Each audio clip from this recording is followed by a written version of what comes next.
okay, so you're going to have to stick with him, yeah? So, let's see how this video goes. Today, I want to go through a quick warm-up that you can do before you go out there and start running, okay? Dead simple. We're just going to loosen everything up and activate the prime muscles that we actually want to be working whilst we're out there, because they're going to support our back, they're going to support our knees, and they're going to keep all these joints and structures in good health. So what we're going to do first is you're just going to start with 20 high knees, yeah? If you've got a step, you can step onto the step, high knee, and then back off the step. If not, then you're just going to do it on the floor. Like I say, I've got Chance here rolling around, so I don't know how this is going to go. Let's give it a go. Right, so standing up, knees high, yeah? So as I say, we can just bring them knees nice and high. We're bringing them up past our hips, yeah? So we're up nice and high, okay? We're not coming just down to here. I want full hip flexion, yeah? Really warming up the psoas. And then if you do have a step, step onto the step, knee high, back down. Switch onto the step, knee high, back down, yeah? Easy as that. You're going to do 30 seconds of that, and then you're going to rest for another 30 seconds, and then you're going to go again, yeah? Bringing that knee nice and high, back down. Bringing the knee nice and high, back down, yeah? Knees nice and high, and then back down. Okay? Once you've gone through about 4 rounds of that, we can then start actually warming up, activating tissues, and mobilising them as well, yeah? So if Chance wants to scoot out of the way, we're just going to start with one of my favourites, which is an inchworm. We can adapt this inchworm for a workout depending on what we're doing very easily. Today we're going to do the world's greatest stretch at the end of it. So what you're going to do is you're going to walk out, dynamically stretching out the hamstrings. You're going to bring one foot up. It comes just on the outside of the hand. You're then going to bring your hand in close. Your knee can go down if you struggle for balance. That's absolutely fine. And then we're going to come out, yeah, and then back down, and then switch to the other side, out, and then back down, and then walk back. So here we're getting that good stretch in our hamstrings as we come down. As we walk out, we give the doggy stroke. We drop one knee, we should have stroked him, place the foot on the side of the hand, and then out to the side, back down, switch, out to the side, and back down, and then walk back. We're going to do about 5 of them. After you've done 5 of them, we're just going to go into some back step lunges. Again, we're going to add a bit of rotation on there as well. Stepping back, rotate over the forward knee, yeah? The knee that's in front of you, that's the one you're rotating over. I create a diamond in the center of my chest, just because it helps. It helps keep my chest up, and it helps ensure that I'm rotating from the right area and then not coming down here, yeah? Once you've done 5 of them, you're going to go back into your world's greatest stretch. This time we're going to tap the shoulders and try and get a bit more core activation in there. I think Chance is in my way now. I'm coming out, mate. There we go. We give the doggy stroke again. That could be a shoulder trap tap. Dog stroke. And then walk back. Yeah. Out again. And do it properly this time. Shoulder tap, but he wants a stroke. And then back.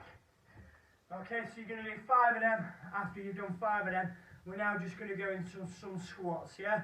So you're going to take your comfortable squatting stance. Everyone looks different when they squat, remember. You're going to take that stance, you're going to hold your hands out in front of you, and we're just going to control it on the way down. If you have got any mini bands, you're welcome to pop these around your knees now. And that's just going to help with a bit of glute engagement, and then back up, yeah?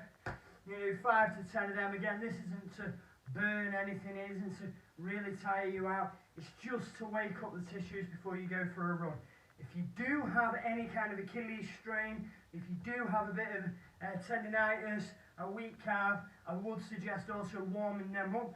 One of my favourite ways, because I do get some Achilles strain myself on my right. I've also broken my left foot.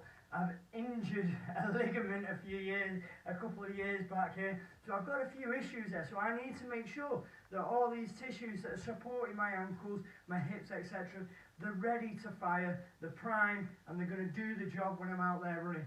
We're not getting any younger now, and we have a bit of wear and tear to our joints, our bones. It's important that them tissues that are going to support them and keep them strong are firing.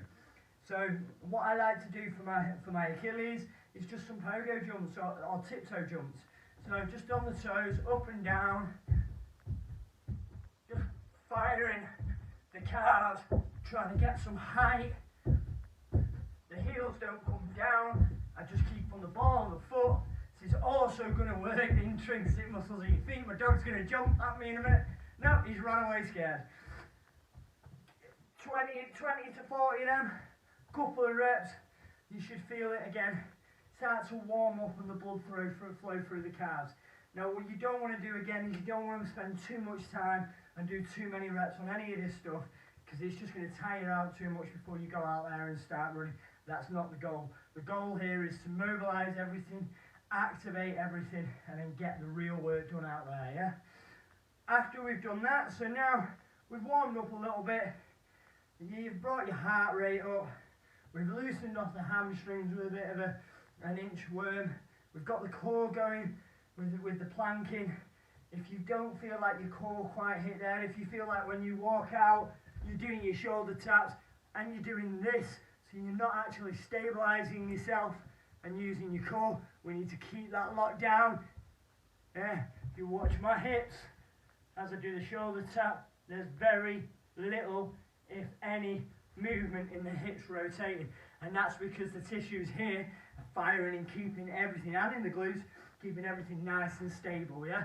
So just make sure that you get that right. If you can't get that right, let's flip that over, and we're going to lie in the back, and we're going to do some curls, yeah? So there's a fair few different types of curls we can do here. We can do McGill curl-ups, we can do normal sit-ups. There's numerous ways of activating your core. Again, we're not tiring the core out. I just want to make sure it's active before I go out there and start running. Otherwise, that pressure might go on my back, yeah? So we're going to start with crunches, and then we'll go into some McGill curl-ups for the people who tend to find that the crunches just aggravates the back, yeah? So when we're doing crunches, I want you to lie back, bring your heels nice and close to your bum. We're going to raise the shoulders off the floor, but you're keeping them back. You don't want them really rounded forward. You just raise the shoulders off the floor and squeeze your core, yeah? What we're not doing is you're not rounding your head forward, yeah? Don't initiate this movement from your head. First, lock everything down. Lift your tailbone slightly off the floor. Create that tension in your core and just lift your chest and shoulders off the floor, and you'll get that core tension. If that doesn't work for you, or you just feel your back overworking, then we'll do some McGill curl-ups where you just bend one leg, straighten the opposite leg, and what this does now is it just gives you enough space to place your hand in the small of your back and fill that gap up. Yeah, if you want to use two hands, that's fine. If you want to use one, that's fine. You're going to lift your elbows off the floor.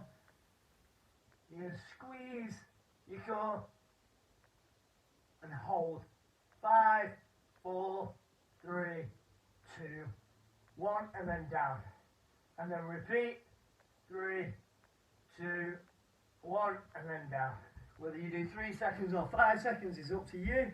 And I'd only really do 5 to 8 reps. Again, all we're trying to do is just get that core active so that when we're out there, our lower back's not taking it. Now, these next exercises, I'm actually going to use some bands for these next exercises. You don't have to use bands. It's not essential at all. However, if you do have some bands, it can help with strengthening up the tissue, strengthening up the glutes, the hip flexors, and it just applies a bit of resistance there, so we're stimulating them a little bit more. But again, like I said, we're warming up to go outside, so don't worry about that. Now I've got a long green band here, and I've got a black band. I'm going to start with some glute bridges. So first of all, I'll show you a few without the band. So we set the feet together, the knees are apart. Now you've created that tension in your core, I want you to think about that. Keep that tension in your core, and then we're going to drive the glutes to the ceiling, yeah? Yeah? So you're going to keep that tension in your core. Your heels are nice and close to you. We drive the glutes up. we push the pelvis to the ceiling and we get that tension in the glutes here, yeah? If you've got a band, you're going to use your band around your knees, and what this does is it forces your femurs, which are your thigh bones, to externally rotate. I want you to try and maintain that position, yeah? Now by externally rotating the femurs, we switch on the glutes, so they're working that a little bit harder, yeah?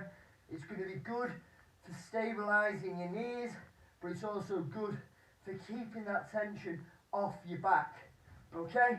Now the last little drill I'm going to show you, my band that I've chosen might be a bit thick for this setup, but we'll give it a go. You're going to pop this, loop this around your feet, yeah? And then you're just going to pull this up. You don't need a big thick green band like this one, yeah? You can use a light one. This is just going to give you a bit of extra resistance. And then you're going to pop that around your hips, okay?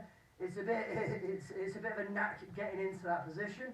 And now from here, I've got the external rotation on my femurs, but I've also got a bit of resistance added by the band here, yeah? And we're just going to do the exact same. Raise them hips up to the ceiling, squeeze the glutes, and then back down. One other way we can make this a bit more difficult, if I shuffle back here, is by using my sofa. Now this, you'll just get that little bit more engagement out of the glutes, so a chance to try pouncing in here. Get your shoulder blades on the bench. If you're a lady, think about where your bra strap will be. Hips up, squeezing the glutes, and then back down. And again, we're just getting that added external rotation from the black band, and then this green band is just giving me a bit of feedback for something to really drive into and get them hips up, yeah? So you're going to do 2 sets. Sorry, I cut my hand the other day. You're going to do 2 sets of 12 to 20 reps. Again, we don't want to be burning these tissues out. You're activating them before you go out and run, okay? Remember that.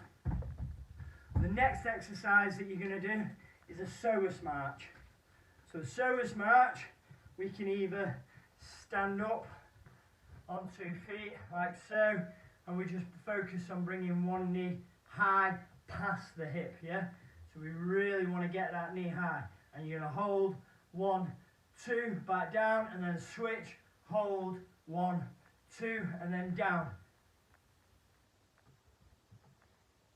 This is going to work the stabilizing tissues in your ankle, especially as we hold it. It's also going to work the hip flexors, and you may feel a bit of tension in the glute as well as you try and stabilize the hips, okay?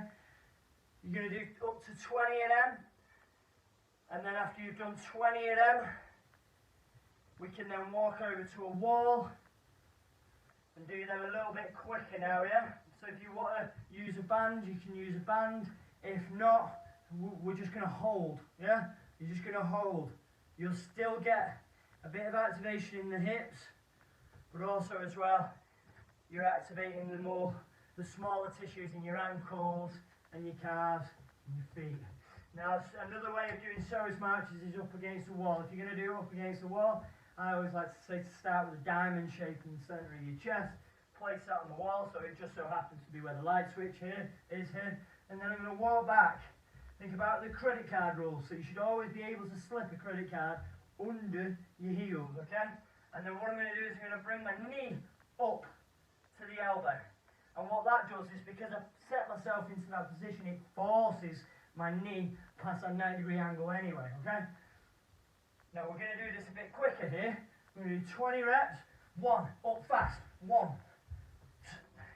2, 3, 4, 5,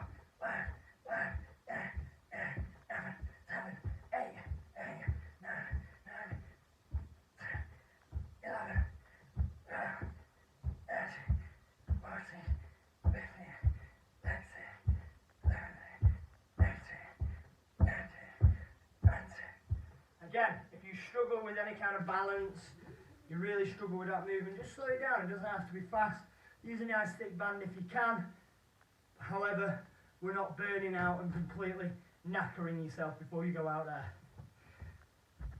Next exercise we're going to do is finishing off with some clams, a little bit more external rotation, and then we're going to do bird dogs. just to stabilise the tissues in the back here.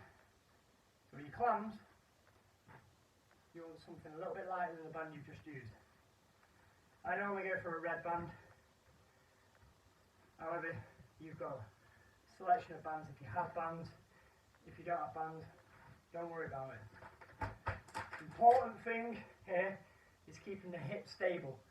So keeping them nice and square, pointed forward, yeah? We don't want the pelvis rotating out as we come out. Now I have demonstrated before using a wall or a box. Today I'm going to demonstrate with just my hand, yeah? I'm going to try and stabilise the hip myself. Dead easy to do. If you're struggling with that, like I say, get your back up against the wall. So, you're on your side, on your elbow, knees slightly forward, place your hand on your hip, push the hip forward and keep that hip there. If you feel your hip rotating out like this and your chest starts pointing up, you know you've done something wrong. Okay, so hand on top of the hip, externally rotate, hold, and then back down, and then back up, and then back down. And again, we're feeling, and sometimes just holding the bottom of the glute there, you can actually feel the glute switching on, which is great.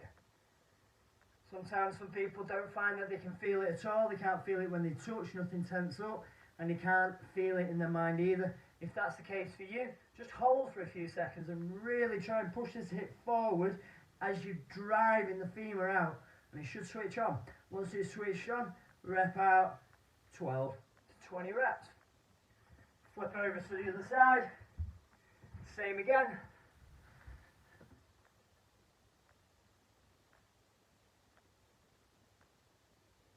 Get that activation right away, that's great, rep it out. If not, hold until you can feel it, and then rep it out. After we've done this, we're just going to finish with some bird dogs now, okay? Now bird dogs, they're a bit like dead bugs, except you're on all fours now instead of on your back, okay? And I want you to really focus on creating that tension in your core, keeping your back nice and stable. I'm actually going to keep a band on for this because I quite like it because it helps with engaging my glutes, yeah? A bit like a donkey kick, okay? So I actually like that. Now, when you set up for this, always set up, you look from the front here, my hands are underneath my shoulders and my knees are a little bit wider. Sometimes I also like to bring my feet in together, okay? And what this means now is I've set a nice stable base. So when I lift one hand and I lift one leg, I've got a nice wide stable base. However, if I don't set up like this and I set up like this with my knees under my hips and my feet in close, what can happen sometimes is as I lift an arm and a leg, well, I proved my stability there, it's not too bad. Sometimes we can start falling over onto that hip. So, nice, wide, set up with the knees, one hand out, one foot out. Yeah, and then we're just going to bring them in, we're going to sweep the floor, we're not going to place them back down on the floor, and then we're going to go straight back out. And like I say, this band is just offering a bit of tension switching on my glute. Just make sure you've got it pinned under this knee here, or it might ping out and catch you in some unpleasant places. Okay, so if I show you from this angle, core tension, lock the core down. If you are slightly rounded, you might spot that in your back. Back's nice and stable, my core's nice and tight. Wide stance, hands under my shoulders, one hand out, one foot out. And as you can see, that band is just offering a little bit of feedback, and I'm really focusing on keeping my core tight and stabilising my back.